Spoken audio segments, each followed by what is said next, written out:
दुख की बात यही है कि अब तक वंश की वृद्धि करने वाला कोई बेटा नहीं हो है, कोई पुत्र नहीं हो है।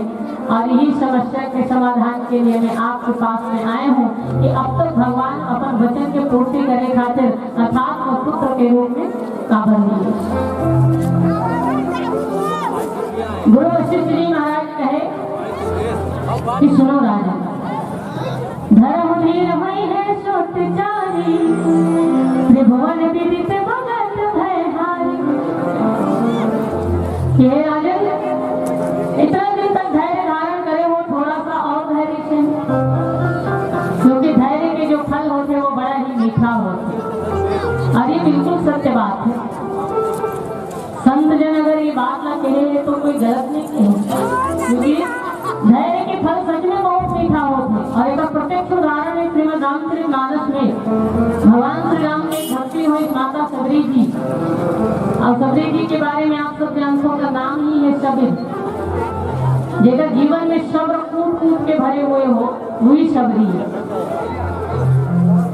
और सबरी माता भगवान के इंतजार इतना सब्रता पूर्वक करे हैं, जेकर सब्र के, जेकर धैर्य के कोई ठिकाना नहीं। आप देख लें। और पद्म पुराण के अनुसार तो उल्लेख आते हैं कि माता सबरी जी भगवान श्री राम के इंतजार 10,000 वर्ष तक करे जाए। 10,000 वर्ष ठीक है।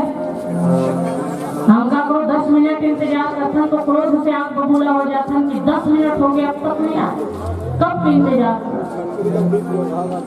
परंतु माता सबरी जी 10,000 वर्ष तक भगवान श्री राम के इंतजार करी, तो वो भी धैर्यता पूर्वक, प्रेम पूर्वक, आनंदमय भाव से।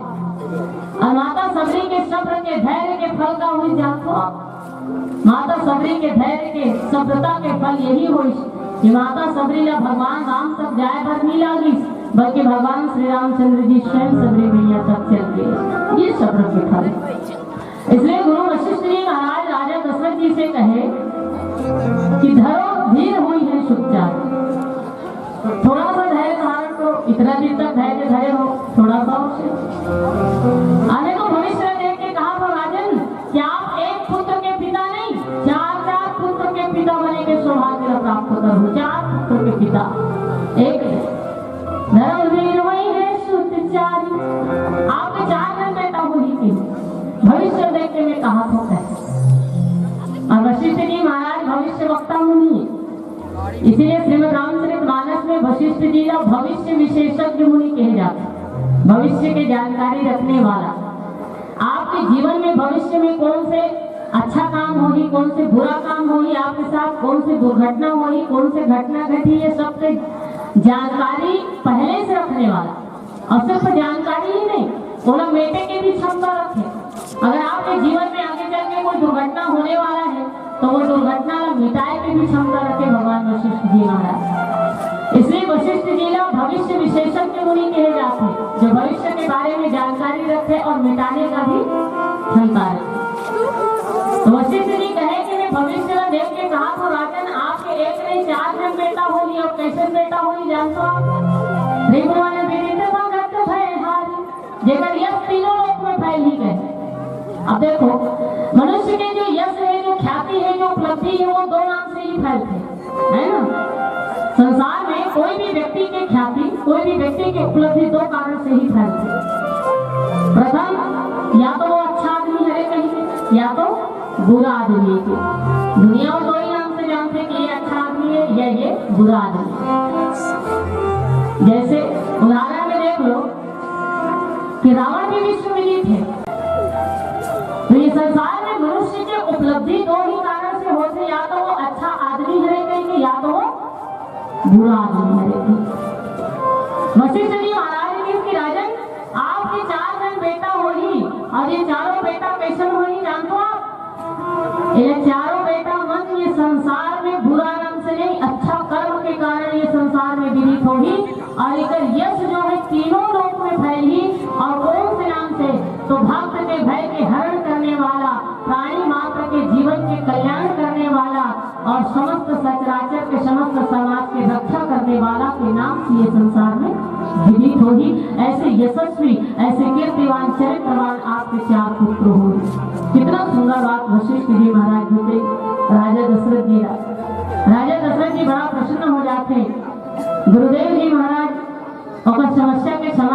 चुके हैं। परंतु राजा दशरथ जी महाराज पूछते कि प्रभु अब तक भगवान और बेटा बन के ऐश का बन नहीं हो रहा है, विलंब का है, ऐसे का कमी है मुझ जीवन में। तो भगवान वशिष्ठ जी महाराज कहे कि राजन, आज तक भगवान आपके पुत्र बन के लिए सेकर पीछे कारण यही है कि मनुष्य के जीवन में कितना ही ज्ञान, कितना ही भक्ति और कितना ही पुरुषार्थ क्यों न हो, अगर वो ज्ञान, भक्ति और पुरुषार्थ भगवान ने समर्पित नहीं है तो कोई काम नहीं। आप जीवन में कितना ही ज्ञान अर्जन कर लो, कितना ही पवित्र पुरुषार्थ अर्थात कर्म कर लो, कितना ही भक्ति अर्जन कर लो, अगर वो भगवान को समर्पित नहीं है तो आपके ज्ञान, भक्ति और कर्म कोई काम के नहीं हो सकेगा। इसलिए भगवान वशिष्ठ जी महाराज कहे कि राजन, आपके जीवन में तो ज्ञान, भक्ति और पुरुषार्थ प्रत्यक्ष रूप से तीन रानी के रूप में विराजमान है।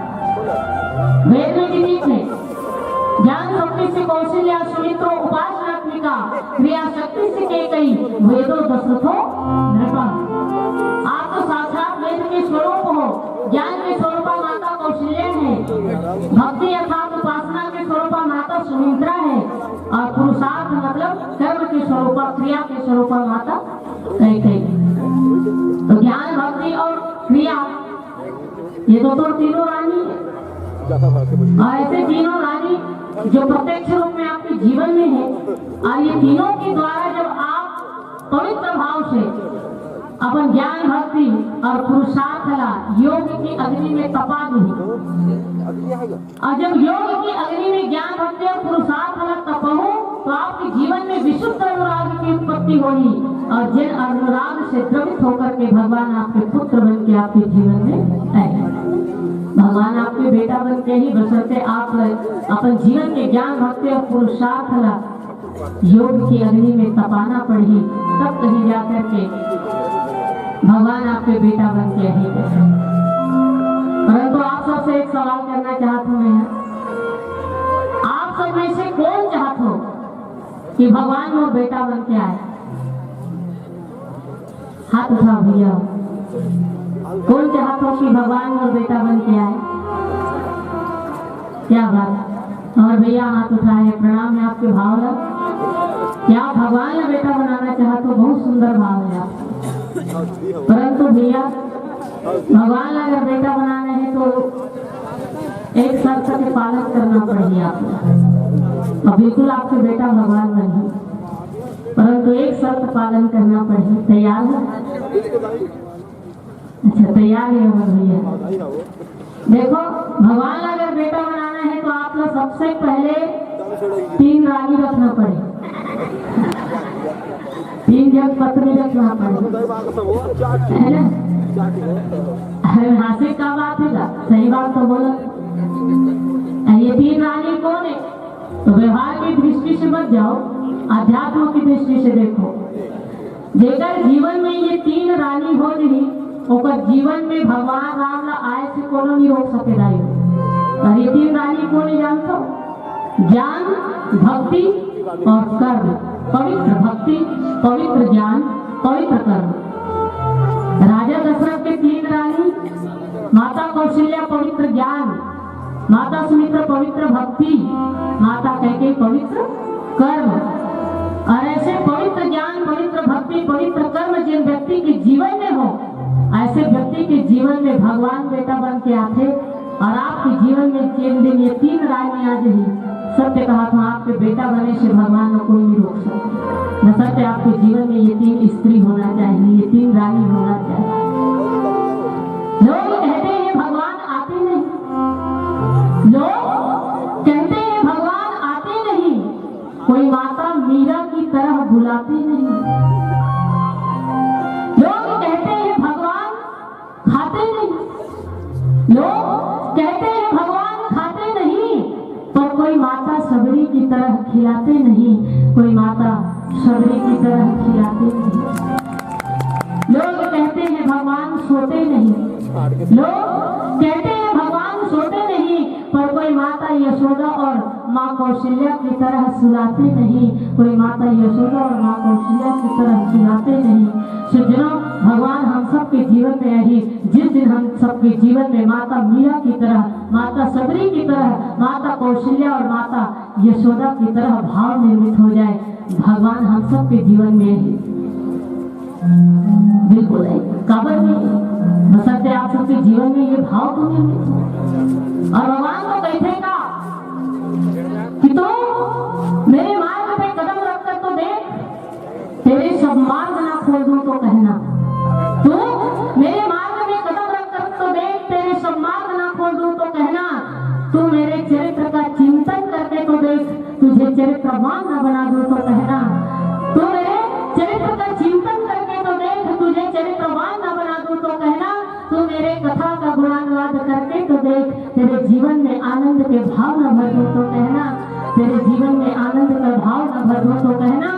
तू मेरे लिए कुछ खर्च करके तो देख, तू मेरे लिए कुछ खर्च करके तो देख, तेरे लिए कुबेर का भंडार न खोल दूं तो कहना। तेरे लिए कुबेर का भंडार न खोल दूं तो कहना। तू मुझे एक बार भाव से पुकार कर तो देख, तेरे जीवन में मैं पुत्र बन के न आऊं तो कहना। तू मेरे को एक बार भाव से पुकार कर तो देख। तो भगवान हम सबके जीवन में यही सज्जनों, भगवान हम सबके लिए तत्पर है, बशर्ते हम सबके जीवन में भगवान के लिए वो भाव तो होना चाहिए। राजा दशरथ के जीवन में ये प्रबल भाव रही है कि भगवान और बेटा बन के आए, और इसलिए गुरु के द्वारा बताए हुए समस्त भाव राजा दशरथ सिरोधार्य करते हैं। कहे कि गुरुदेव, अगर भगवान के आगमन और जीवन में हो ही ज्ञान भक्ति और पुरुषार्थ समर्पित करे के बाद, योग की अग्नि में तपाए के बाद, तो मैं योग की अग्नि में अपन ज्ञान भक्ति पुरुषार्थ तपाए बर भी तैयार हूँ। परंतु बताओ तो सही, अगर लिए करना का पड़ी। गुरुदेव वशिष्ठ जी महाराज कहे कि राजन, एकर लिए आप यज्ञ कराना पड़े। कौन सा यज्ञ? कामना यज्ञ, काम यज्ञ। काम यज्ञ के द्वारा ही आपके जीवन में राम के आगमन हो ही कहे। राजा दशरथ जी कहे कि प्रभु, मैं तो सुने हूं कि जहां राम तहाँ काम नहीं, और जहां काम नहीं राम। फिर काम यज्ञ के द्वारा राम के आगमन और जीवन में कैसे हो? भगवान वशिष्ठ जी कहे कि देखो राजन, दुनिया में काम दो तरह के होते है ना, एक निंदनीय काम और दूसरा वंदनीय काम। देखो श्रीमद् रामचरितमानस में 2 जन काम के संज्ञा दिए गए हैं, एक रावण के बेटा मेघनाथ और दूसरा भगवान श्री रामचंद्र जी के छोटे भैया लक्ष्मण जी महाराज। मेघनाथ का घलो काम कहेगे, सब लक्ष्मण जी घलो काम कहेगे, परंतु मेघनाथ जगत निंदनीय काम है और लक्ष्मण जी महाराज जगत वंदनीय काम है। काबर के मेघनाथ रूपी काम जो है सदा मोह रूपी रावण ला समर्पित रही, और लक्ष्मण जी रूपी काम जो है सदा मोक्ष रूपी भगवान राम ने समर्पित रही। तो ये संसार में जो मोह को समर्पित काम हो वो जगत निंदनीय है, पर जो परमात्मा राम को समर्पित काम हो वो जगत वंदनीय है। इसलिए राजन, आप मोह को समर्पित काम यज्ञ नहीं, बल्कि परमात्मा राम को समर्पित काम यज्ञ करवाइए, तो वही काम यज्ञ के द्वारा आपके जीवन में राम क्या होगा। राजा दशरथ जी महाराज बड़ा ही भाव से गुरु के वचन सिरोधार्य करते हैं और कहे कि गुरुदेव, फिर तो पुत्र कामना यज्ञ मोला कराना है, और ये यज्ञ के जानकारी कौन रखे? वशिष्ठ जी महाराज कहे वैसे तो पुत्र कामेष्ठी यज्ञ बहुत जन मन कराते, महू करा लेते हैं। और वशिष्ठ जी भी पुत्र कामना यज्ञ करा सकते से, परंतु नहीं करे। पीछे कारण यही है कि देखो दाई हो, अस्पताल में डॉक्टर हदू तो हक होते, एक एमबीबीएस कहे जाते हैं। एमबीबीएस डॉक्टर वो होते जिन सबो बीमारी की इलाज कर डाटे थोड़ा थोड़ा, और कभी कभी ओकर इलाज काम घलो कर देते, और कभी कभी ओकर इलाज फेल घलो खा जाते एमबीबीएस डॉक्टर। लेकिन जिन रोग के विशेषज्ञ डॉक्टर है ना, ओकर द्वारा अगर इलाज कराया जाए तो वो कभी फेल नहीं हो सके, वो जड़ से खत्म हो। तो एमबीबीएस डॉक्टर है घलो बीमारी कबू कबू में मिटाए की क्षमता रखते, लेकिन कबू कबू फेल भी हो जाते। पर जो विशेषज्ञ डॉक्टर है वो अगर इलाज करे तो दोबारा नहीं हो। जैसे नेत्र रोग विशेषज्ञ होते, हड्डी रोग विशेषज्ञ होते, त्वचा रोग विशेषज्ञ होते। अब त्वचा रोग है तो ना त्वचा रोग विशेषज्ञ डॉक्टर कर जावे तो वो जड़ से खत्म करेंगे ही इलाज करेंगे, लेकिन एमबीबीएस कर जावे तो शुरू इलाज करनी हो सकते गारंटी नहीं है। इसीलिए वशिष्ठ जी महाराज कहे कि पुत्र कामेष्ठी यज्ञ में भी करा सकते, परंतु फेल हो नहीं चाहता। कराए बार तो करा कर हूँ, जाने पर जान को। अब एक बार वशिष्ठ जी कराए भी नहीं से पुत्र कामना यज्ञ, कथा के अनुसार आते तो वशिष्ठ जी एक बार पुत्र कामेष्ठी यज्ञ करे, पर हो इसका कि यज्ञ तो पुत्र के लिए करे, पर हो इस पुत्री फेल हो गई। कई बार पुत्र हो, लेकिन एक बार फेल हो गए, पुत्री हो गई। इसलिए वशिष्ठ जी का डर है कहीं इस बार मैं पुत्र कामना यज्ञ कराऊं, पास हो गए तब तो ठीक है, कहीं फेल हो गया। और राजा दशरथ को वैसे बेटा की जरूरत है, तो जेना जेकर ज्यादा जानकारी रखे, जो ज्यादा विशेषज्ञ है, ओकर द्वारा अगर ये यज्ञ हो रही तो ये कभी फेल नहीं हो सके और राजा दशरथ के जो मनोरथ है वो पूरा हो जाए। इसलिए भगवान वशिष्ठ जी कहे कि राजन वैसे तो पुत्र कामना यज्ञ में करा सकूं, लेकिन गारंटी नहीं दे सकूं, परंतु ये संसार में पुत्र कामेष्ठी यज्ञ के जो विशेषज्ञ मुनि हैं, जेकर इलाज कभी फेल नहीं हो सके, वो विशेषज्ञ भगवान श्रृंगी जी महाराज। दुनिया में सिर्फ श्रृंगी जी महाराज ही एक ऐसे ऋषि है जो पुत्र कामेष्ठी यज्ञ का विधि विधान पूर्वक करते और ये कामना यज्ञ के विशेषज्ञ, इसलिए श्रृंगी जी को बुलाया जाए। राजा दशरथ कहे थे तो गुरुदेव श्रृंगी जी को बुलाया जाए। श्रृंगी ऋषि वशिष्ठ बुलावा, पुत्र काम शुभ यज्ञ करावा। बड़े सुंदर वशिष्ठ जी के द्वारा श्रृंगी जी महाराज बुलाए जाते और विधि विधान पूर्वक पुत्र कामना यज्ञ है तो संपन्न होते। राजा दशरथ अपने जीवन के ज्ञान भक्ति और पुरुषार्थ परमात्मा का निस्वार्थ भाव से योग की अग्नि में तपा देते, हवन में समर्पित कर देते और एक विशुद्ध अनुराग देख करके भगवान जो है द्रवित हो जाते और अग्नि देवता जो है चरणों में खीर के प्रसादी लेकर के प्रस्तुत हो जाते हैं और राजा दशरथ जी महाराज देते हुए कहे कि हे राजन आप ये प्रसादी सिरोधार्य कीजिए। सिरोधार्य करना मतलब प्रणाम करो, शीश में धारण करो, शीश झुका करके प्रणाम करो या शीश में धारण करो। आजकल हम क्या करते हैं, दाई मन खासकर बहुत बड़े गलती करते हैं, हम प्रसाद झोंकथन प्रणाम नहीं करन, खाथन का मुड़ी पोषथन वास्ते थे सब जन करत हो, कई जन करत हो।